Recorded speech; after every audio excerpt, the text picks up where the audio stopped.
I'm going to talk to Pete for a while, and from time to time we're going to pause, maybe, and I'll talk to you guys, and we'll pretend that Pete's kind of slipped off into the next room and he's eavesdropping, and then I'll come back to Pete as though, you know, I've just popped out or something. So, and I'm happy for you to laugh or whatever, but I don't want you to say anything unless I invite questions and stuff. Is that fair enough? Okay, great. I'd say, and it's all going to be confidential, but of course we're filming it, and so there's absolutely no hope of that. Does that make sense? You can use the traditional head noddy, head shaky, what the fuck gestures to respond. Is that the international gesture of what the fuck? Yeah. Pete, welcome. Thank you. And remind me, what is it that that you'd like to do, change, look at? What has you here? So what I said to you back there was when you asked us to put our hands up about who doesn't like selling, and I'm definitely on that spectrum. And as I said to you, what I tend to do is I get very connected with the client, and we're talking and we're doing great stuff together, and then they say, yeah, I'd love to work with you, how much is it? And then I pop right out, and it's almost like a physical disconnect, and just shoot out, and then it's like, and then, you know. So, and I've done that 3 times in the last 3 weeks. So that's an expensive habit. It is. Yeah. Well, and my guess is that when you pop out of connection with the person, then my guess would be that the stuff you say isn't that leveraged. It doesn't, and they probably cool off quite quickly. Yeah. I was thinking about it when I was sat there before I came up, and using the analogy of the cat and the cheese, the mouse. You know, it's like really good cheese, and then suddenly the cat shows up, and they go, whoa, cat. So, well, it's interesting because it's almost like good cheese, and then you put a cat costume on, because the only reason that they're liking the cheese, to extend the metaphor, is because they're feeling a genuine connection with who you really are. Like, you can't fake connection. It's not possible. You can fake rapport, you can do things but the feeling of connection, the feeling of really being seen and seeing who someone is and really listening and really kind of tuning into them, that can't be faked. So here's my question for you, Pete. What's your theory about why that happens? I get up in my head about it. So typically a bunch of thoughts will run through my head, like, you know, okay, now I've got to tell them how much it is, and this is the crunch bit, because this is where I either get paid or don't get paid, and it's like, so I'm thinking, can they afford this? Is this right? You know, are they going to be okay with this? And, you know, and all that happens as I'm talking to them. So yeah, and a couple of times I've seen quite a physical reaction of like, so I know there's something there, because, you know, there's the instant where you can see that they're really into it, and they're really, you know, the connection's there and the possibilities are all there, and then suddenly it's that. Now, why do you think that is? Why does it happen?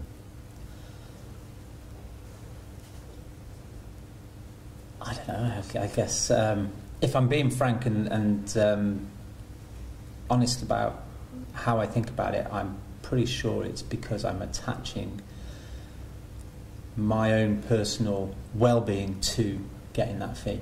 So obviously, because if I don't make any money, then, you know, potentially we don't need. Although that's not true, because my wife works for it.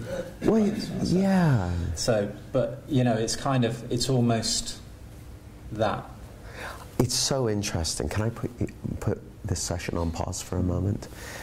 Pete just said something. I can't tell you how many times I've heard this. He said, look, if I don't make the fee, then we don't eat. I've heard the 3 variations. I've heard if I don't make the money, then we don't eat. If we don't make the money, then if I don't make the money, then we'll be out on the street. And if I don't make the money, then I'll be living off baked beans for the rest of my life. or it's just pure survival. Now, there are parts of the world where that's true, but the UK isn't one of them. Just not how it works. So, but it's interesting because Pete said that, and then he said, of course, I know it's not true, but on some level, my guess is it probably does seem true. Seems true that physical survival is at stake. Now, here's the thing.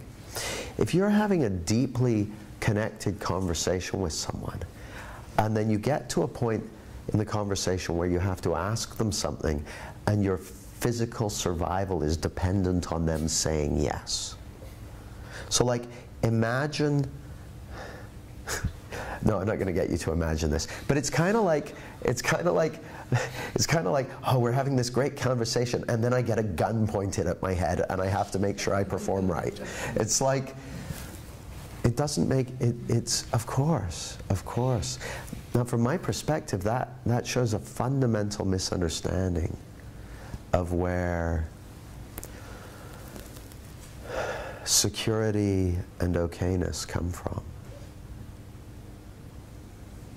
And I know all of us have the idea from time to time that our security and okayness and freedom could come from money, but that's absolutely not true. Fundamental misunderstanding. It's not true. So that's good. So I know that there's something there, so we can have a look at that. Yeah, Ian, I'll repeat the question rather than taking the microphone off.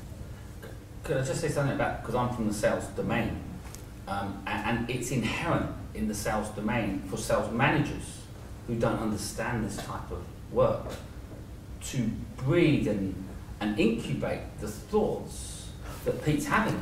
True. It may not have been Pete's thought until the manager said, if you don't achieve this type of thing.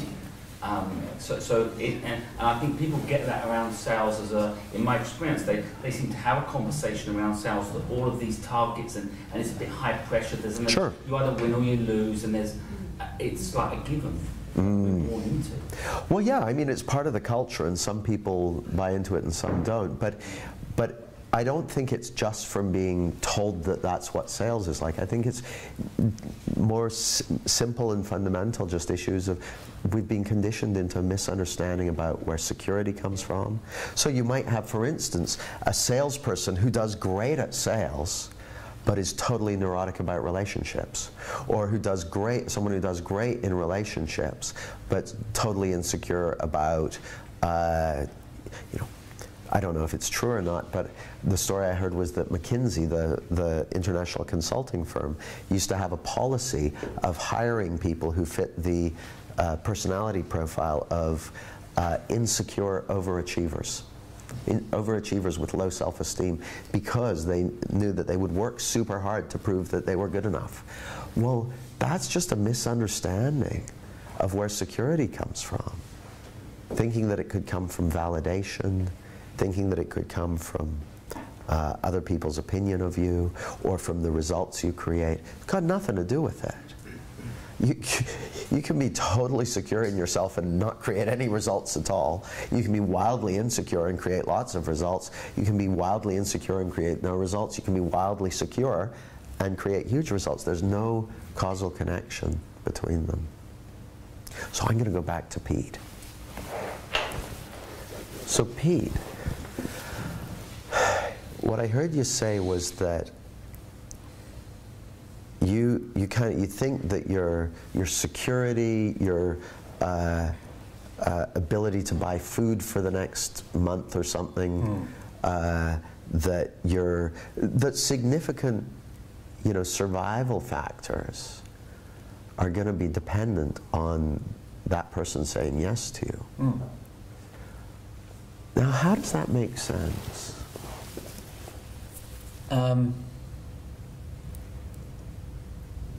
It doesn't necessarily make sense, because when I think about it afterwards, I know it's not true. But in the moment, it feels true. Now, in the moment, I get it, it feels true. In the moment, where does it seem like those feelings are coming from? Now, when I say where, I don't mean where in your body. I mean, what does it seem like those feelings are letting you know about?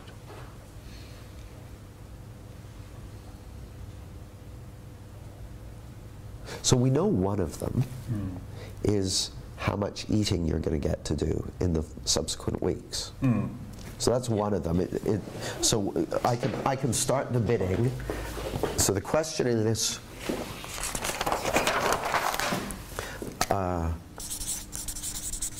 where does it seem like your feelings are coming from?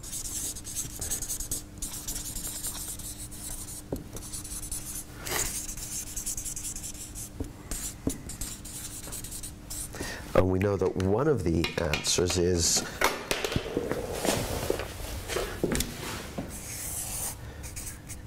future lack of food. And food's important. Yeah, unless you're a breatharian, who don't do so well under laboratory conditions. But yeah, unless you're a breatharian, food's important. So where else? Okay. So I suppose really the future lack of food is a bit of a red herring. So, but it's, I guess I run an awful lot of scenarios all at once that, you know, if I get the feed, then it's going to be great because I'll be able to do X, Y, Z, you know. And so, future opportunities? Yeah. Great. For fun, fame, and excitement?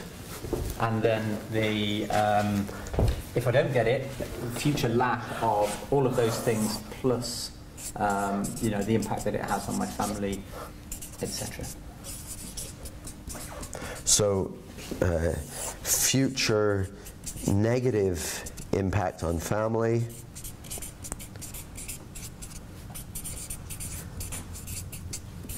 Wow. Anything else?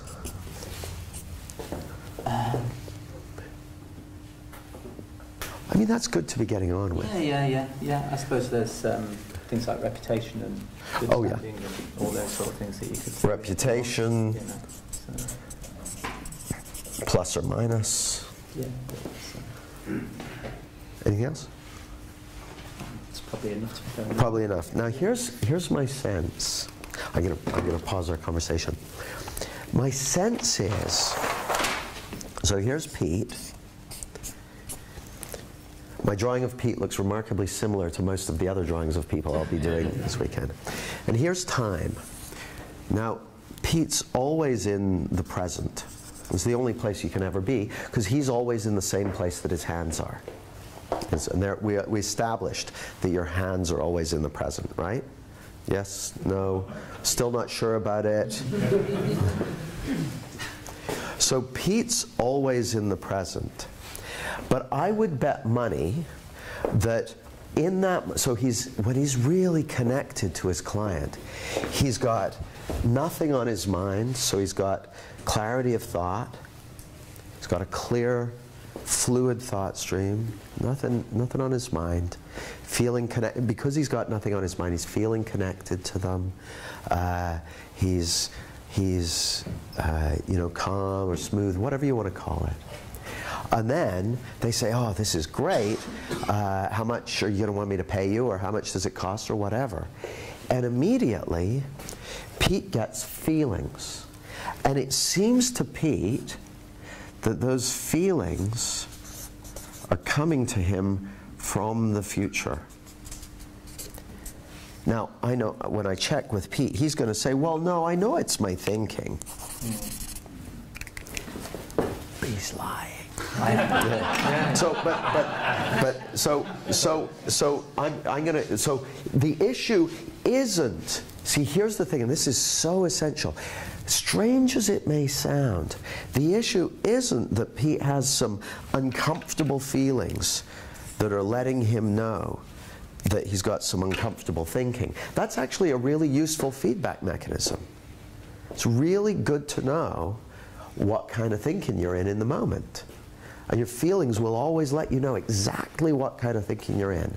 If you're in, like, so one of my personality characteristics, which you can confirm with Nikki Owen, is that I'm sometimes a bit nippy. Sometimes I get a bit irritable, especially if things aren't just how I like them. Now Nikki will say to me, Jamie, you're being a bit nippy. And at first, when she says that, I'm like, well, I'm being a bit nippy because there's lots to be nippy about. Now, does anyone else notice that when you're feeling annoyed, there's a lot to be annoyed about? Yeah. Isn't that interesting? Have you ever noticed that when you're feeling grateful, there's a lot to be grateful for? Have you ever noticed that sometimes when you're feeling grateful, you're grateful for the things that you were previously annoyed about? That's because your feelings aren't letting you know about stuff. Your feelings aren't letting you know about the contents of your life and your circumstances and your future and your past. Your feelings don't know anything about your past or your future or the contents of your life. Your feelings only know about one thing, the principle of thought taking form in this moment. They know about one thing and one thing only. And on that subject, they're expert. They are the subject matter expert on the totality of your thinking in the moment. Your feelings are always giving you precise, real-time feedback on thought in the moment. But it seems like they're telling you about something else. So the issue isn't that Pete's feelings are giving him feedback on dodgy outside-in thinking. The issue isn't even that he's got dodgy outside-in thinking. That's fine too. You know, if I've got a head full of annoyed thinking, it's useful for me to know that I've got a head full of annoyed thinking. In fact, if I know I've got a head full of annoyed thinking, I can compensate for that and not make any important phone calls. So that's not an issue. The issue is that Pete thinks, yeah, it's got something to do with the future as well. Yeah, I know it's my thinking, but that future's got something to do with it too. It's some of the, I know it's probably 80 or 90% thinking, but it's 10% future. That's the problem. Now that's, just between you and me, that's not fucking possible. It doesn't work like that. That's not real. Now, I'm going to say that that's bonkers, but it happens to me too. It looks real, but it's not real. It's not possible to feel something from the future. Not without a time machine anyway. I don't think they exist yet. And if they will exist sometime in the future, why haven't someone come back and told us about them? So anyway, that's just not possible. That there is a steel doorway that means like you're always going to be feeling thought in the moment. You're never going to feel anything other than thought, and that's fine. And the only issue is it sometimes seems like our feelings are coming from somewhere other than thought. So I'm going to talk to Pete again. Okay. So I get it. It seems like your feelings are letting you know about future scenarios and what if it goes well? What if it goes badly? What about the baked beans situation? What if we don't have anything to eat? What about... So there's all that stuff, and it seems like that future stuff has something to do with it. And what I'm suggesting to you is that that's absolutely not possible. What do you make of that?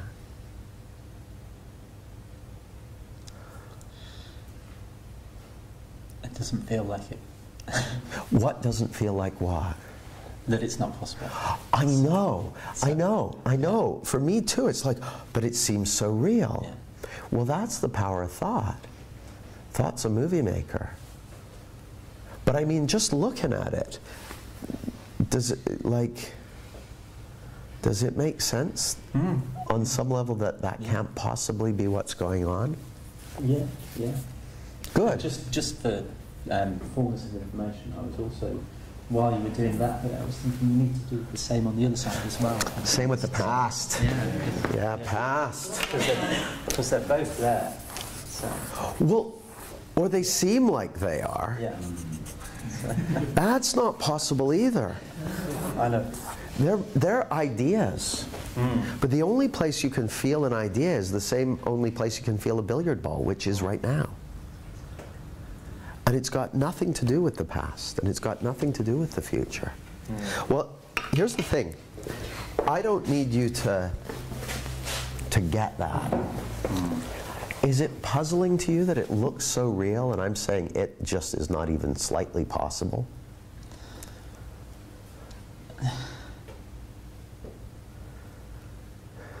a really good illusion, I think.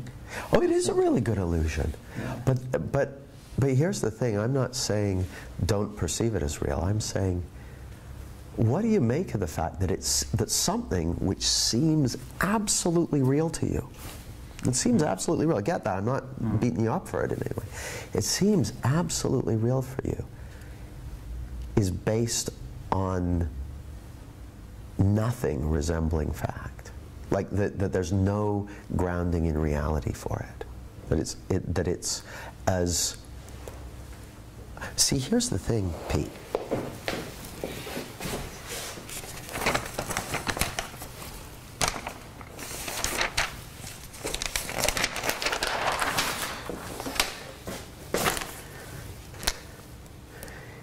If you look at, they used to think the Earth was flat, which was bad for sailors, we remember. People used to think the Earth was flat, but it never was.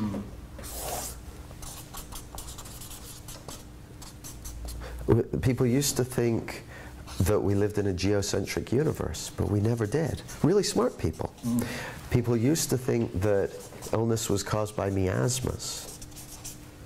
And people used to think, and still do think, that we live in an outside-in world where we can feel things other than thought in the moment, where we can feel the future, can feel the past. It looks very compelling, but it's never worked that way. Like, the Earth was always roughly spherical. Not even for 1 minute was it flat. Not even for like a second.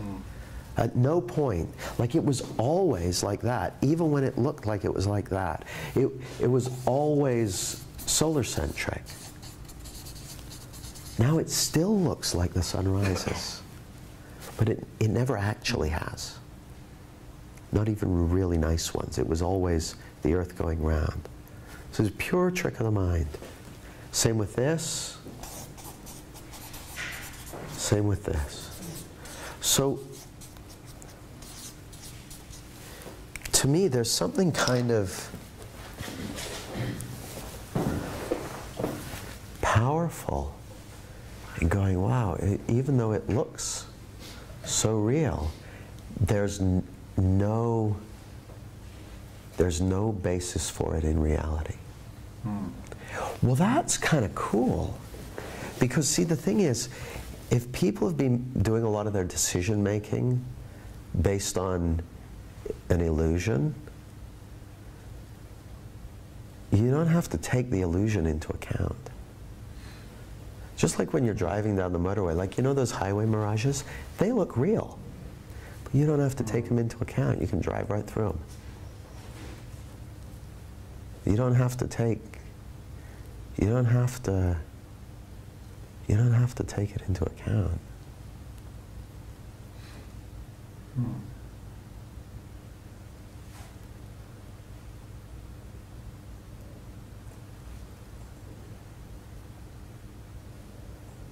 There's something kind of potentially liberating about that. You don't need to fix an illusion. Like when you're driving down the motorway on a hot day, you don't need to stop it from looking like water in the road, or like there's some kind of mirage. You don't have to do anything about it. You don't even have to. It doesn't matter. Like, it still looks like the sun rises, but it doesn't matter.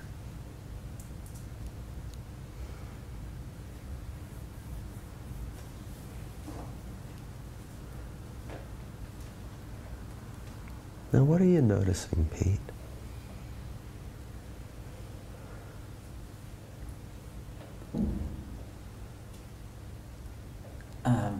Kind of a confusion going on inside this. Good. So, yeah. Well, see, that's so natural, because remember my picture of the platform? That's like the model, the logic that we've all used to make sense of reality. But it's got a misunderstanding wired into it. And as you fall out of this misunderstanding, you create space for something new to emerge, an understanding that's more aligned with how life already works. See, speaking to you as a coach, knowing that you've got reality on your side really makes it a lot easier to do powerful work with people. Do you know what I've got running through my head at the moment is,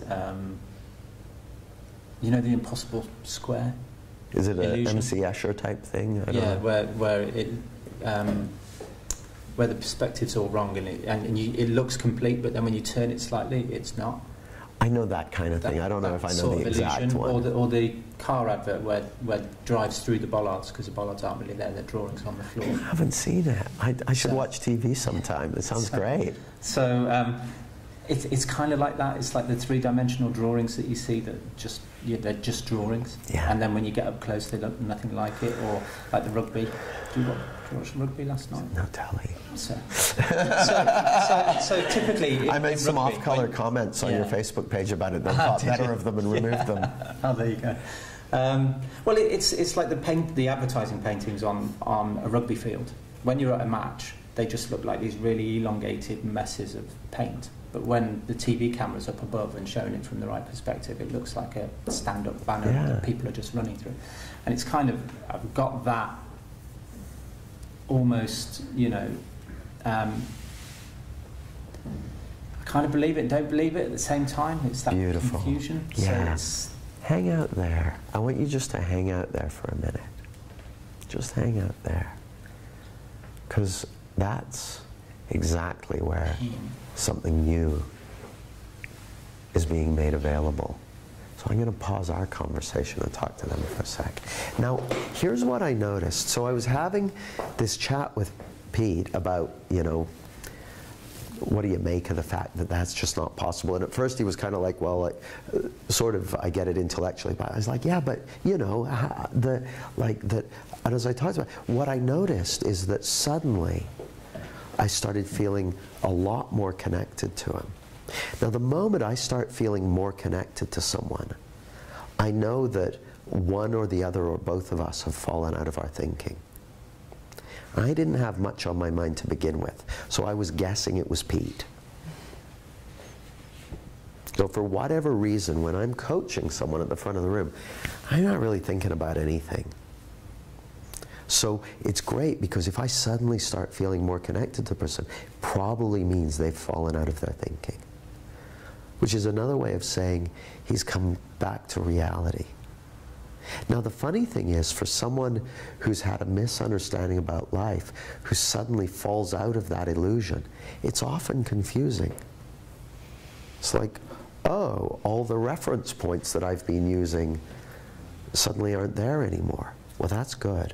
I don't want to stop him feeling confused, quite the opposite. I want to leave him in it. So when Pete started explaining about, you know, illusions and that sort of thing, I wanted to kind of get him out of that because I didn't want him to go to a more, I didn't want him to go to a concept of it. I just wanted him to hang out in that insight, in that aha, in that realization. Now, you might think, well, hang on, is it an aha because he hasn't said, aha, this is what's going on? But actually, the power of insight, which is just, for me, is just another way of saying the power of falling back into reality, the power of falling out of your illusions and misunderstandings, is that the moment that happens, you create a space for fresh, new, very, very helpful, well-calibrated, relevant thinking. When I say thinking, I mean information. Information to flood into your system that can do something for you. And you might not have a concept for it, doesn't matter. It'll show up with a feeling. So I haven't asked him this, but I would bet you guys money that the moment he and I started feeling more connected, he was in a nicer feeling than he'd been a minute before. Even if he was confused, I would bet money that, like, well, I'm confused, but I feel better than I did when we were talking about this earlier. Well, that's a good sign, because I remember my friend Chip Chipman saying, there's information in the feeling. And it was like, you what? It's like there's information in the feeling. And I'd never really thought of that before, that there could be information in a feeling. But then I started thinking about, well, you know, when you first learn to ride a bicycle, and whoever's kind of helping you out with that says, okay, now balance. And you're like, what's a balance? And they're like, it's this feeling of, what kind of feeling? You'll know it when you feel it. You know, and you're going along and you're wobbling away, and then all of a sudden you're like, oh yeah, got it. Well, it's already in there. See, you already know what balance feels like. And you already know what healthy feels like. And you already know what it feels like to come home to who you really are.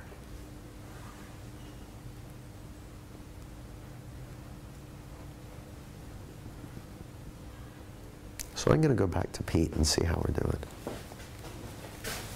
Pete, I was just talking about you. How's it going? Good. Good. Good. Yeah. Yeah. Still doing a lot of thinking. Well, that's okay. So, That's okay. There's nothing wrong with thinking. I want to say that. There's nothing wrong with thinking. Who's ever been given the advice, don't think about it? How easy is that? It's okay. That doesn't matter. But I want to draw a distinction.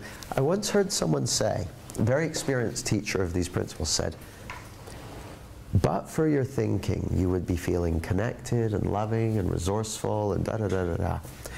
And I reflected on that for years. I thought, that's not true. That's not correct. But for a misunderstanding, you would be feeling loving, connected, resourceful, capable, happy, all that stuff. And we all sometimes get caught up in a misunderstanding. But that's okay, because we can see through them as well. So now, do you have any questions for me about this? Because I'm going to get you guys doing an exercise in a sec. Do you guys have any questions for me? Yeah, Nicole. Let me give you the microphone. Oh, do you need to switch? Oh, Nicole's going first. No, but I'm here for you. Okay. Rather than it necessarily being a question, it's just I suppose an insight that you're saying, you know, but for your thinking and are thinking about thought, and are how we judge thought as negative or as positive, and that we're trying to get, you know, more of the good and less of the bad. Yeah. And it's just neutral. It's totally neutral. There's no good thinking, bad thinking in this. It's either we're seeing that we're living in the feeling of thought in the moment, or we're not. We're caught up in the misunderstanding. And if we're caught up in the misunderstanding, the best thing we got going for us is falling back out of it. And that'll happen. We're set up to fall back out of misunderstanding and into the present. And if we don't judge it and resist it and try and change it, and you know, I've heard you say get your fingers in the machinery and try and tinker with it, it's a self-resetting system. It really is, but the good news is, like, you probably sometimes will try and tinker with it and play with it and change how you feel and that sort of thing. Well, that's okay, because it'll still reset itself, so you can relax. You don't even have to judge your propensity to tinker with it. It's okay. It's all neutral. Put thinking on your thinking about your thinking. Exactly. About your it's all neutral. It's all neutral. Yeah, beautiful. Thank you. Yeah. Hi, Jamie. Cormac, by the way. Sorry, I was late earlier. Great to see you, Cormac. Sorry. I'm just interested in, I suppose, what you're doing. I mean, you said at the beginning your mind was clear and you were just going to go with the moment. But in helping to change Pete's beliefs, are you dealing on a purely intellectual level, or are you using some of the kind of things you would have done in your earlier days with NLP and so on? Oh, well, okay, so this is a great question. So a couple of things. The number one, my objective, if you like, in being with Pete and working with Pete is to, I I know that what he's up against is a misunderstanding of where his experience is coming from. Like, it looked to him, it genuinely looked to him, it genuinely seemed to him like he was up against these, you know, past and future sources of challenge and difficulty and all that stuff. Well, I'm not even trying to change his beliefs. Like, you'll have heard, I'm not even digging into what are his beliefs and, oh, that's a limiting belief, bad belief. I'm not even doing that. I'm just listening to how does he see it? What does it look like to him? Where does it seem like he's coming from? And then doing my best to help point him in the direction of how it really works. Now, I assume that everything I've ever learned will be available to me and potentially of service in conversing with Pete.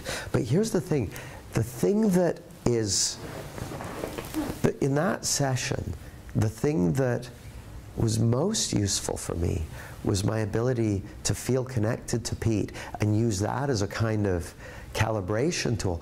Well, I never used to have that when I was doing NLP and hypnosis. I didn't feel connected to anyone. I was good at getting a rapport with people. I could like match my blink rate to their nostril hairs or whatever.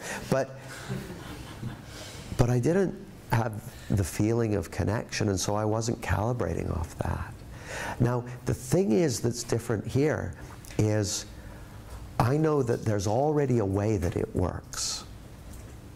There's already how it works, which is Pete and everyone else on this planet, including me, we're all living in the feeling of thought in the moment.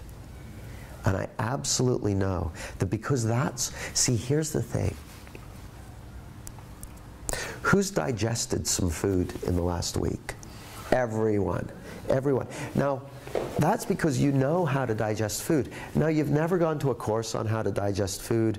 You've never made a list of things to remember when digesting food. My guess is, if I said, do you know how to digest food? You would have to go, well, I guess so, but I haven't really been privy to the process.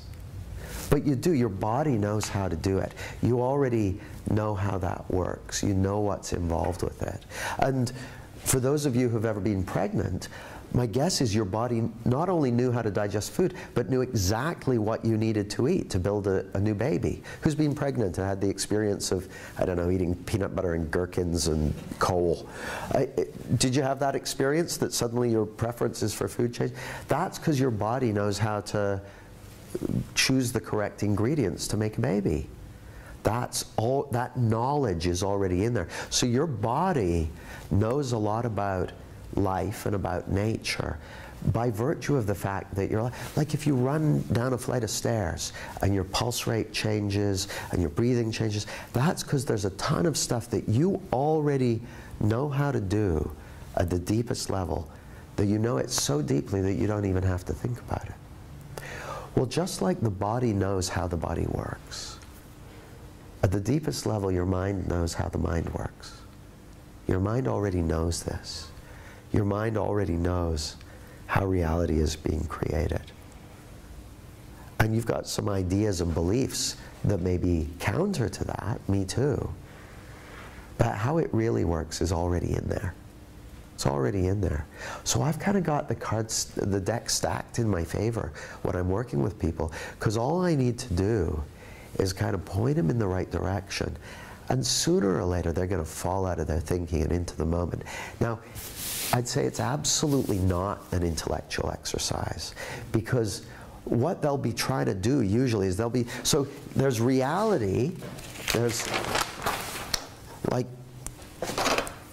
Pete or any client has their intellect, which is a brilliant 3D or 4D filing system for life.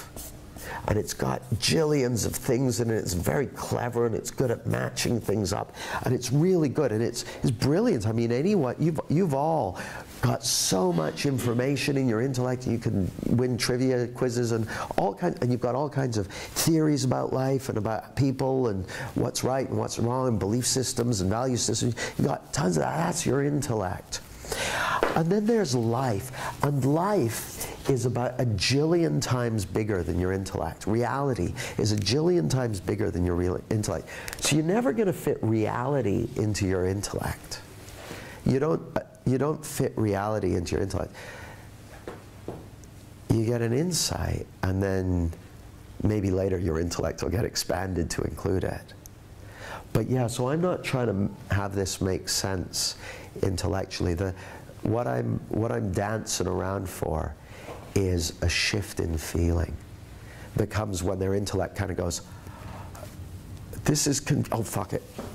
That basically, where their intellect goes, I'm going for lunch, and they fall out of their intellect and into the present moment. So I know I use a kind of explanatory style, but it's all, what I'm really doing is just doing whatever makes sense to me to map the path that's going to get us to the point where his intellect goes, oh fuck it, I'm out of here.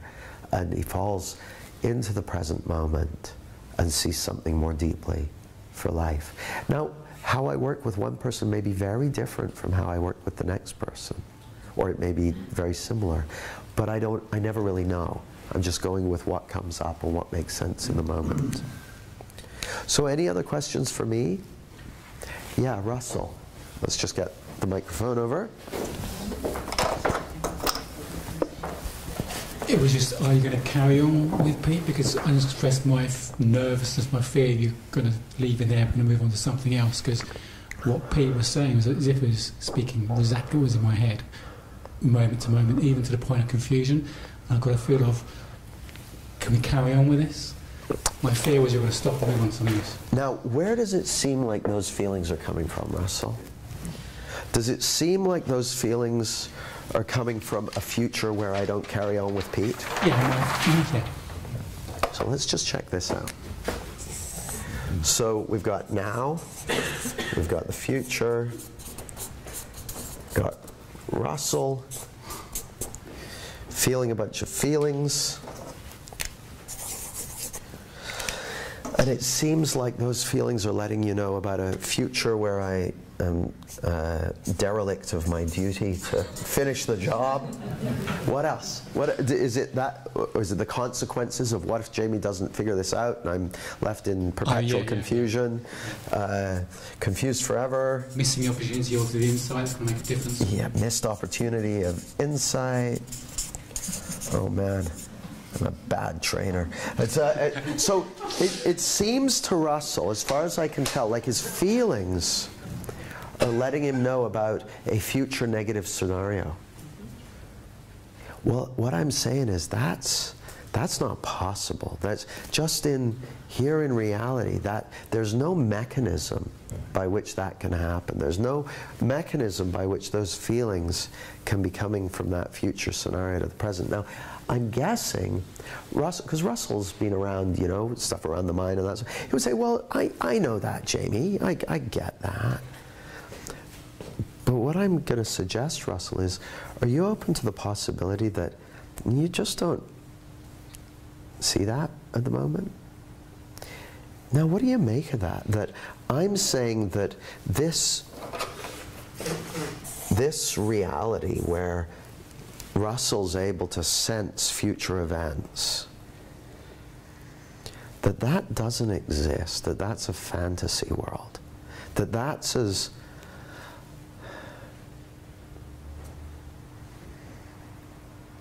When you're a kid, did you ever think there was like a monster in your closet? Or, yeah, me too.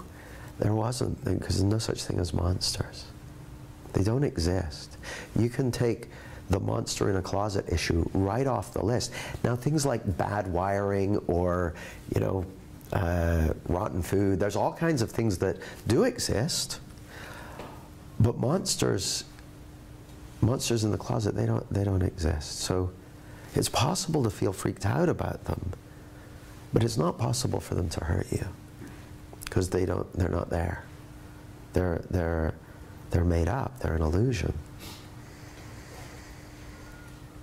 And what I'm saying is that future where you get left high and dry is not real. It's a fantasy. It's non-existent. And that is puzzling. And that is confusing, that something which could seem so real has no grounding in reality whatsoever. Like, to those of us who have, you know, done okay at school and that sort of thing, it's kind of an affront. It's like, well, hang on a second, Jamie. I did well on all my can you tell the difference between reality and make-believe exams, and I've got a good track record of not being delusional. Are you seriously telling me that a whole bunch of my life is grounded in complete balloon juice? Something that's absolutely not possible. And yes, I am, is the answer. Now that, to me, when I first got pointed to this, that gave me pause. I'm like, wow. It was kind of humbling. It's like, wow, I've been living much of my life responding to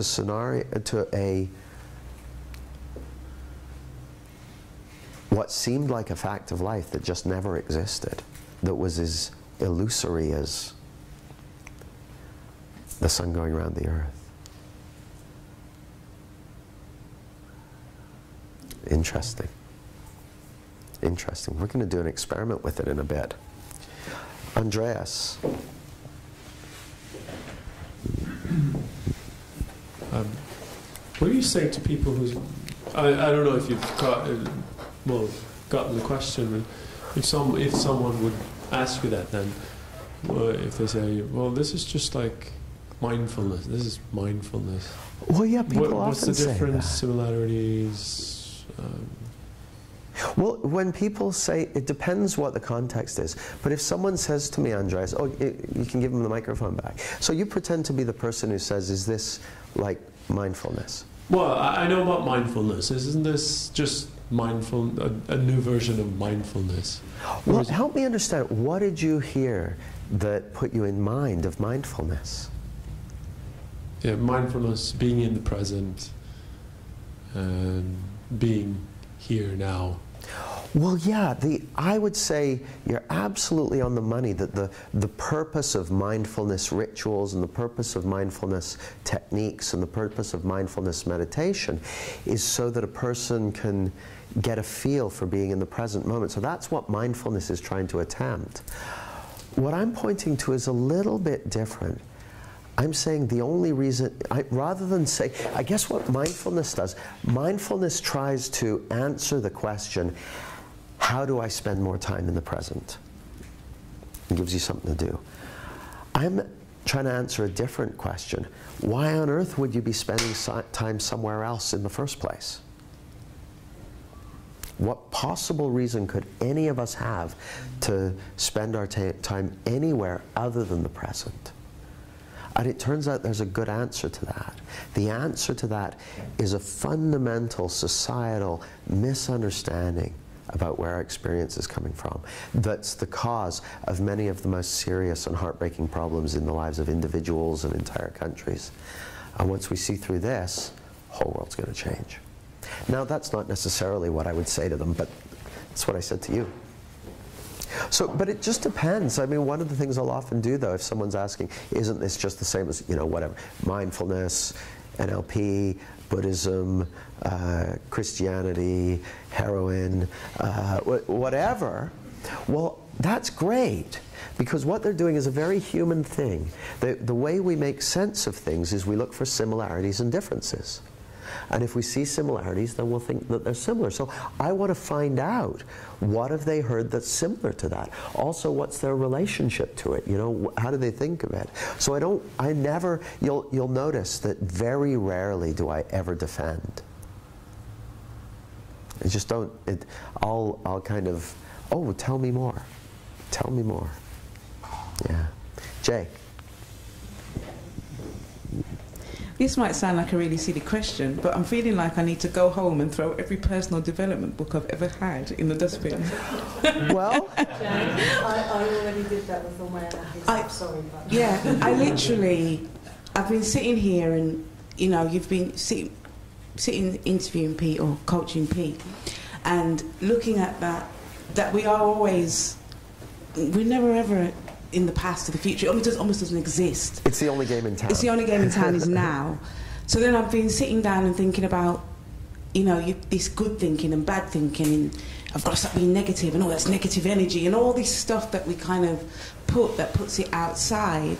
But to really just see that, I'm thinking to myself, well, all these, I spend hours of my life, like, I've got to read this person, I've got to read that, and I say to myself, I'm just drawing what I need and leaving the rest, but really understanding it's all information, and all I've got is now, and I'm the expert on me, so, yeah.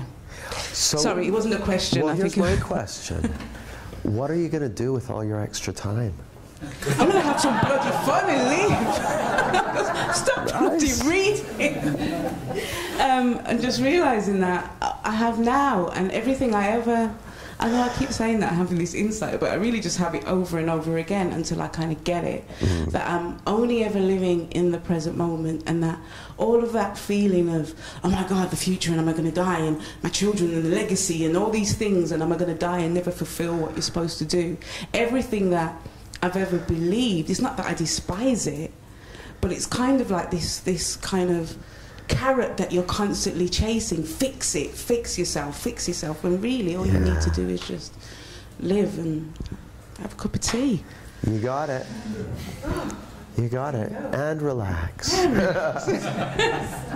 Yeah. Yeah. Sorry, I feel like that. There's nothing wrong with you. There's nothing wrong with you. There's nothing wrong with you. There's nothing wrong with any of your clients. They're not broken. They're fine. They have a misunderstanding, and so do I. I get tricked, and we'll talk about that more tomorrow, but there's nothing wrong with them. So here's what I want you to do. Russell, I'm not going to finish Pete's thing, because here's the funny thing. For something like this, as soon as he fell out of his thinking, I'm like, oh, good, this will be interesting. That's progress from my perspective. Now I'll check back in with him and see if he's got anything to report. But I may leave that even till after lunch. Or maybe I'll ask him now. You got anything to report, Pete? Yeah. Okay, yeah. Well, first of all, when you said about would Jamie finish, I had the feeling in the sense that he had. Yeah, me too. So and also when you were talking about the intellectual aspects of things, and I think when I was describing the illusions and all those different, that was the intellectual side that was just still fighting to hold on to, right, okay, let's explain it, as opposed to let's just sit in it. And then after that I just sort of sat in it, and I've just been sat in it, and it was almost like everything else had fallen away. I was just listening to everybody else saying all these things. I was like, yeah. Well, and that was why I when Pete was starting to use analogy, that was why I kind of paused him, because you'll often find, speaking to you guys as coaches, you'll find that people will fall out of their thinking and they'll touch that place. And I can't tell you how many times I've had, they're like, I've never felt this good in my life. Oh, it's so simple, isn't it? Did I tell you what happened to me the other week? So they love it, and it feels wholesome and natural and real and organic and healthy, and like they've come home to who they really are. And then the ego goes, oh, this doesn't look good for me. It goes, this is somewhat unfamiliar. What does my job look like if there's nothing missing and nothing wrong with them? And so that familiarity of being busy in the head, or, you know, conceptualizing that, they'll often try and jump out of that and into that, and I'll just kind of go shh and quiet them down and let them languish in that space of clarity and connection, because it's a very nourishing place. Like how it looks to me, you know, on your computer it sometimes says updates, you know, updates now ready, or update just downloaded. By the way, you know, they call it an update. You know what that really means? It means we've identified a number of really serious security flaws. Please download this immediately. But here's the thing. You know the little thing on the thing, it says update now installed, or update installing, and it says click here for more info, and you click on it and it says release 1.375 is, you know, correcting the following challenges, and it's got a little bit of blurb about it. Well, that's not the update. The update is machine code that's being downloaded to your computer that you're never even going to see.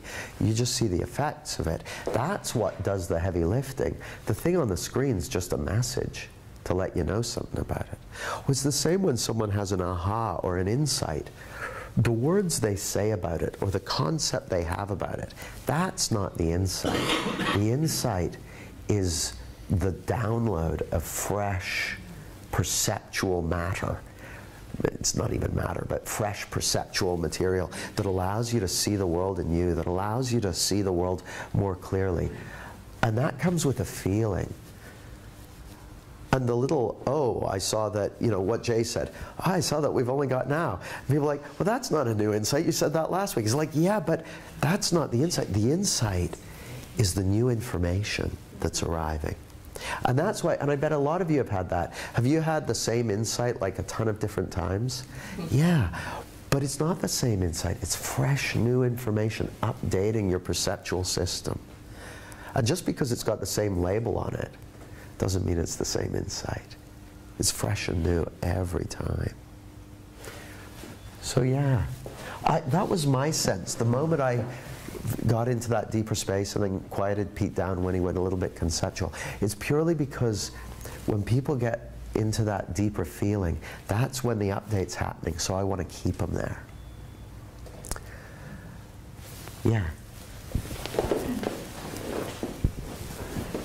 I just wanted to say that what that reminded me also of was when that's happened to me, then I try to, my intellect kicks in because I'm scared that I'm not going to be able to hold on to the insight, and I'm not going to be able to get back to that place.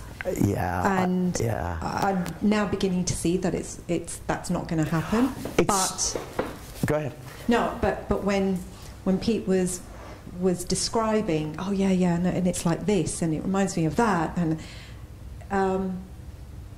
it was only afterwards when you said, oh no, actually I wanted to get him out of that place. Yeah. I was like, really? Why? You know, and it's because I could relate to that for maybe a different reason, which was, oh yeah, but you want to understand it, you want to hold on to it so that you'll be able to get there the next time. And I really liked what you said about, actually no, I want him to connect to that feeling rather than trying to work it out and write it down or go, oh yeah, well it's like that, you know. So it was great. You don't have to remember insights. They're there. They're downloaded. They're installed. Your consciousness can only ever increase. It can never go down. It's sort of the equivalent, Nita, of your computer goes, update such and such is now downloaded, you know, release 7.3. It's like, oh, I better take a screenshot of that so it stays installed. It's like, no, you don't have to. It's already handled. You can relax. It's like, well, no, because I keep them all in a special place and they're all there, and if ever something goes wrong, I can go back to them and I'll clip and paste it on the screen so that it's working. I could have done that at one point. I would have done it. So. It's just not how it works. You don't have to do that. It's already handled. So yeah, Michael. Oh, we got questions for the live streamers.